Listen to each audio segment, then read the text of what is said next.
I'm exploring my top 10 favorite Final Fantasy characters in the series, so pop some popcorn and get ready to comment on what character should have been on my list. A few weeks ago, I posted a video explaining why I can't get into JRPGs anymore.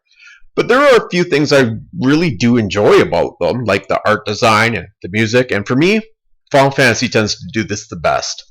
So I wanted to do a lighthearted video about characters I enjoy the most. This list has no particular order. Number 7 isn't less like the number 1 or anything like that. Anyways, number 10, Auron from Final Fantasy X.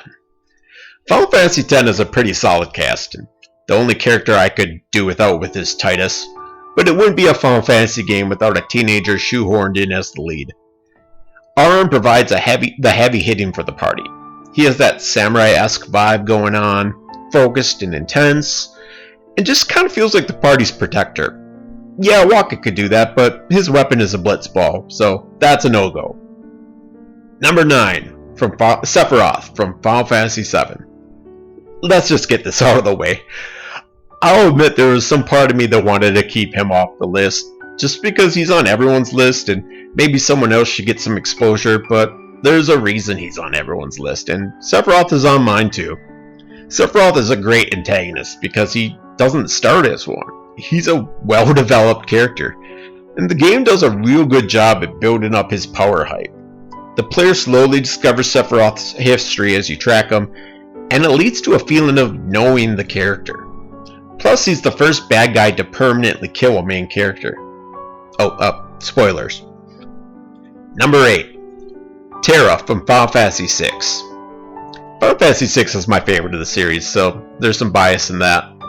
And while there isn't an official lead character, there is a lot of consensus with Terra being the lead. The story begins and revolves around her.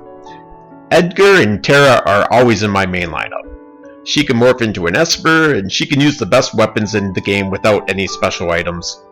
Terra has the deepest character arc of all of them too, and while Celes kind of takes over that narrative in the World of Ruin, I feel players have a stronger connection with Terra since she's the only one you begin with in the game. Number 7, Rydia from Final Fantasy IV. Continuing with the wild color hair theme is Rydia. Rydia could really have been a tiring character. Her village was wiped out when she was a kid, her parents killed, all the makings of a whiny and brooding character, but thankfully she is not. She's iron-willed, helps keep people focused, and while all Final Fantasy characters have a solid art design, Rydia's is really unique and kind of gives off a nature-based feeling with the green-colored outfit and hair. Or maybe I just like unique colored hair. I don't know. Hey, did I remember to put Maria on this list? Number 6, Zelbog from Final Fantasy Tactics.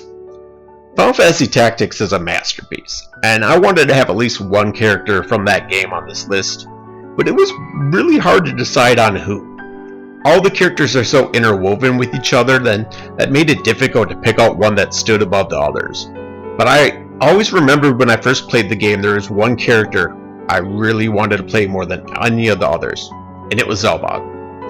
Unfortunately, this was impossible, but you could game shark his model for Ramza, so that helped a bit. Zelbog was the shining beacon of power and integrity for your character's family, who was eventually done in by his trust for family. And even though he looked much cooler than Ramza, and Zelbog's moveset was much better, Ramza was unfortunately the character you played, not Zelbog. Number 5, Ariana from Final Fantasy XV. Ariana is a tertiary character in the game, but I felt she really stood out. This is probably because she's really attractive, and I'm partial to the Dragoon class. Final Fantasy XV was weird because unlike most Final Fantasy games, the main antagonist was really unappealing. I saw Square Enix eventually filled in the character with DLC and other add-ons giving art an actual story motivation, but it wasn't there when I played, and I wasn't willing to pay extra for story that should have been in the game at release. Ariana's armor design may not be super functional in the real world, but it has this wonderful fantasy style look to it, and I thought the developers did a really good job at making her feel powerful and not just a character with big boobs. Number 4, Balthier from Final Fantasy XII. That game had a really good cast, but I think Balthier is the most fun of them all. It's no secret Final Fantasy finds inspiration from Star Wars, and it can be seen with Balthier, who is in the mode of Han Solo. Balthier pilots a ship and uses a gun when others are using swords. He has a smug swagger, but ultimately cares for the party more than he pretends, just like Han. Like Final Fantasy VI, 12 doesn't have a dedicated main character. Initially it was supposed to be Bosch, but producers felt fans would connect better with a younger character, so they reduced Bosch's role and added Vaughn and Penelo at the last minute. I thought I was the main character? No, you're here to fill the Pretty Boy RPG hero quota. And kind of makes sense. Number 3, Tifa from Final Fantasy VII. Of course Tifa, right? Everyone loves Tifa. She's super hot, she's a shit kicker, and her minimalist costume makes it easier on cosplayers. What is sometimes overlooked though is she is the glue that holds everything together for the team. When Cloud falls apart, when the rest of the party is thinking about packing it up and quitting, she rallies everyone, pieces Cloud back together, and gets everything back on track. Take anyone else out of the story and Sephiroth is still beaten, but you can't say that about Tifa. Number 2, Ultros from Final Fantasy VI.